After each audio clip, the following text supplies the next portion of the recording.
而家咧已經過晒食飯時間嘞喎，你做咩仲揸住咁多對筷子嘅？主人，多謝你關心，我哋已經食咗午餐啦。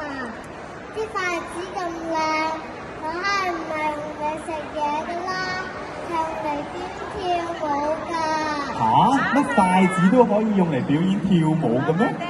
當然可以啦，筷子舞利用筷子作為道具，象徵住團結和力量，展現出國家嘅安全與穩定。喺今日國安保良將軍澳呢個活動實在太適合啦！哇！好期待你哋嘅表演啊！加油加油加油 ！OK， 而家我哋將時間咧交俾保良局方黃錦泉幼稚園嘅小朋友。